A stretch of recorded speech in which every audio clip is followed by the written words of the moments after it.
From the Abrahamic tradition, three beliefs emerged that are now adopted by most of humanity.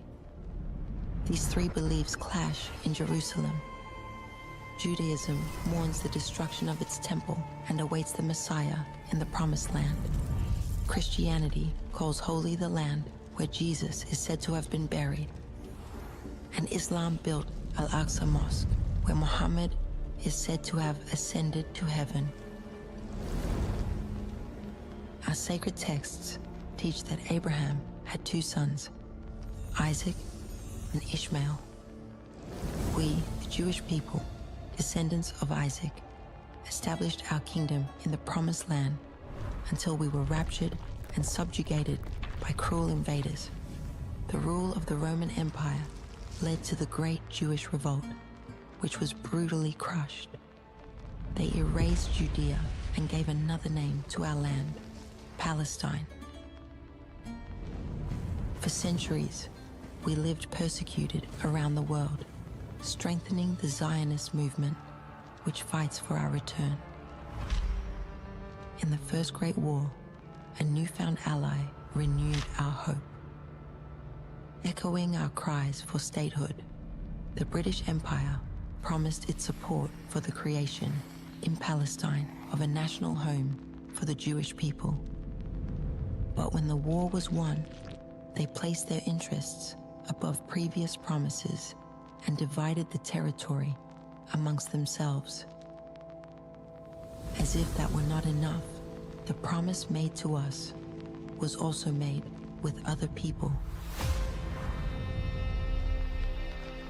While the descendants of Isaac spread across the world in tribes, we, the Arab people, descended from Ishmael, Abraham's firstborn, migrated through the Middle East until, from Mecca, emerged the one who would guide us, the Prophet Muhammad, peace be upon him.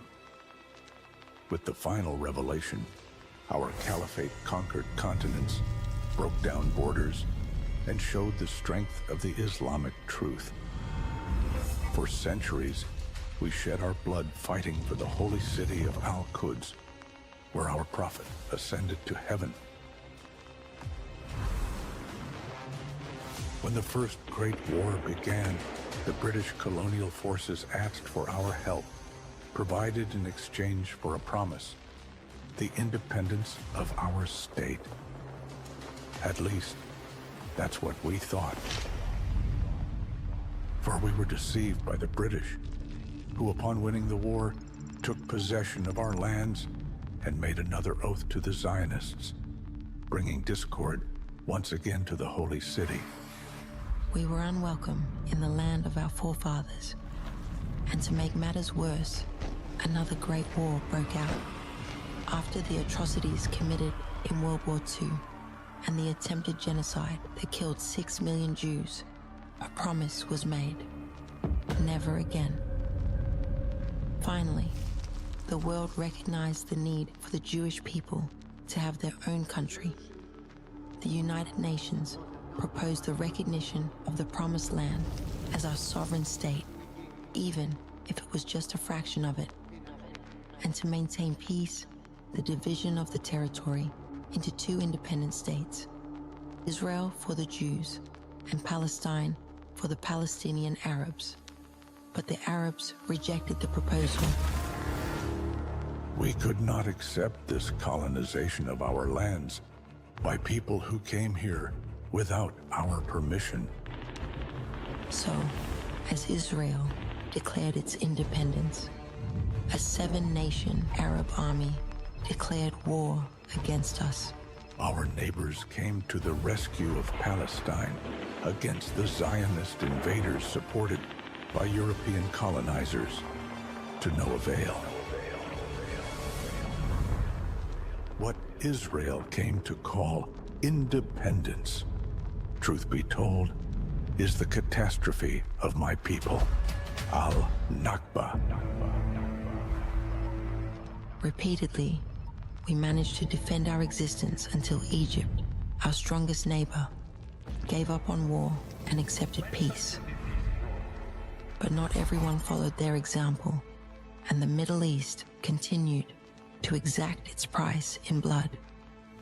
With the weakening of our Arab brothers, new resistance movements emerged, willing to martyr themselves to defeat the Zionists. We created the Palestine Liberation Organization with the aim of returning our land to the Palestinian people. Israel continued to fight against terrorism, signed various agreements, and achieved great victories that led us to believe that fundamentalism was increasingly distant and ultimate peace each day closer. This seemed to be the end of history coming to fruition.